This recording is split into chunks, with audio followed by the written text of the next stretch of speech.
यह कहानी महाभारत काल की है। एक बार श्री कृष्ण और अर्जुन नगर भ्रमण के लिए निकले हुए थे। नगर भ्रमण के दौरान उन्हें रास्ते में एक गरीब ब्राह्मण भिक्षा मांगता हुआ दिखाई दिया।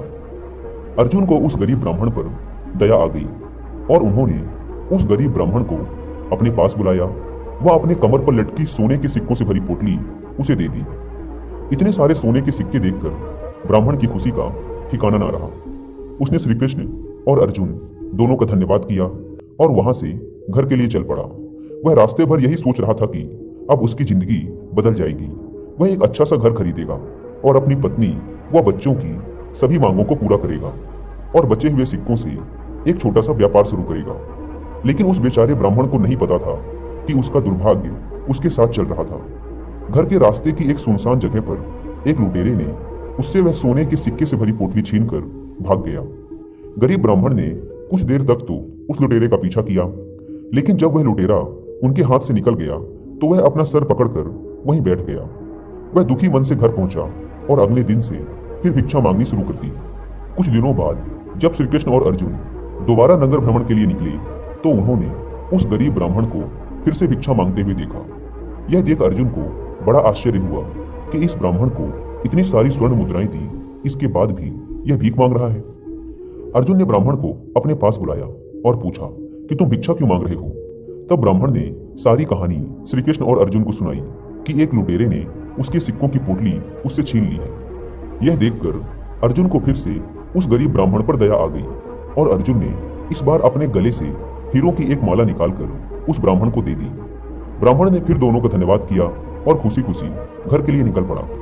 ब्राह्मण घर पहुंचकर इस सोच में पड़ गया कि इस माला को रखूं कहां। उसके घर में एक पुराना मटका पड़ा हुआ था जिसका कोई उपयोग नहीं हो रहा था। उसने सोचा कि इस पुराने मटके में किसी की नजर नहीं जाएगी, इसलिए चोरी के डर से उसने वह हीरो की माला उस पुराने मटके में रख दी।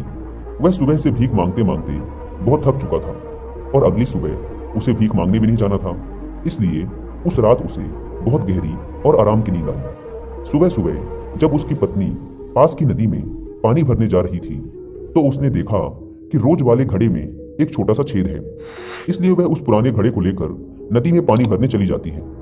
जब वह घड़े को धोने के लिए उसे उल्टा करती है तो वह हीरो की माला नदी में गिर जाती है। जब सुबह सुबह वह गरीब ब्राह्मण उस पुराने मटके में पानी भरा देखता है और पत्नी से उसके बारे में पूछता है तो वह अपने दुर्भाग्य और किस्मत को कोसने लग जाता है। वह दुखी मन से उस दिन फिर भिक्षा मांगने नगर में जाता है। उस शाम फिर से श्री कृष्ण और अर्जुन नगर भ्रमण के लिए निकले होते हैं। जब वे दोनों दोबारा उस गरीब ब्राह्मण को भिक्षा मांगते हुए देखते हैं तो अर्जुन फिर उसे अपने पास बुलाकर कहते हैं कि तुम अभी भी भिक्षा ही मांग रहे हो। तब वह ब्राह्मण उस हीरे के हार के खोने की सारी कहानी सुनाता है। कहानी सुन अर्जुन मन ही मन सोचते हैं कि इस ब्राह्मण की तो किस्मत ही खराब है, इसकी किस्मत में तो भीख मांगना ही लिखा है। इस सारी घटना के दौरान श्री कृष्ण अर्जुन की तरफ देखकर मुस्कुरा रहे होते हैं। श्री कृष्ण कहते हैं कि अर्जुन, इस बार मैं इस ब्राह्मण को दान देता हूँ।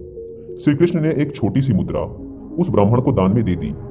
यह देखकर उस ब्राह्मण को बड़ा आश्चर्य हुआ, लेकिन उसने कुछ भी नहीं बोला। धन्यवाद करके वहां से चला गया। उसके जाने के बाद अर्जुन ने श्री कृष्ण से कहा, जब मेरी सोने की मुद्राओं और हीरे के हार से उसका कुछ नहीं हुआ तो भला आपकी इस छोटी सी मुद्रा से उसका क्या भला होगा। कृष्ण मुस्कुराए और बोले, तुम बस उस ब्राह्मण का पीछा करो। यहाँ रास्ते में वह ब्राह्मण भी सोचता हुआ जा रहा था कि इतने बड़े राजा होकर श्री कृष्ण ने इतना छोटा सा दान दिया।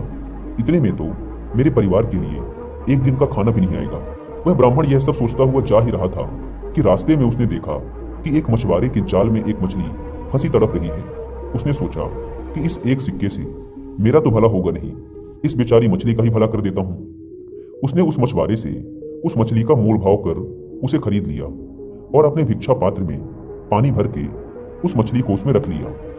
वह मछली को वापस नदी में डालने जा ही रहा था कि तभी उस मछली ने अपने मुंह से हीरो की एक माला उगली। यह वही माला थी जिसे उसकी पत्नी ने नदी में गिरा दिया था और फिर उस मछली ने उसे निगल लिया था। उस हीरे की माला को देखकर वह ब्राह्मण खुशी के मारे जोर जोर से चिल्लाने लगा, मिल गया, मिल गया।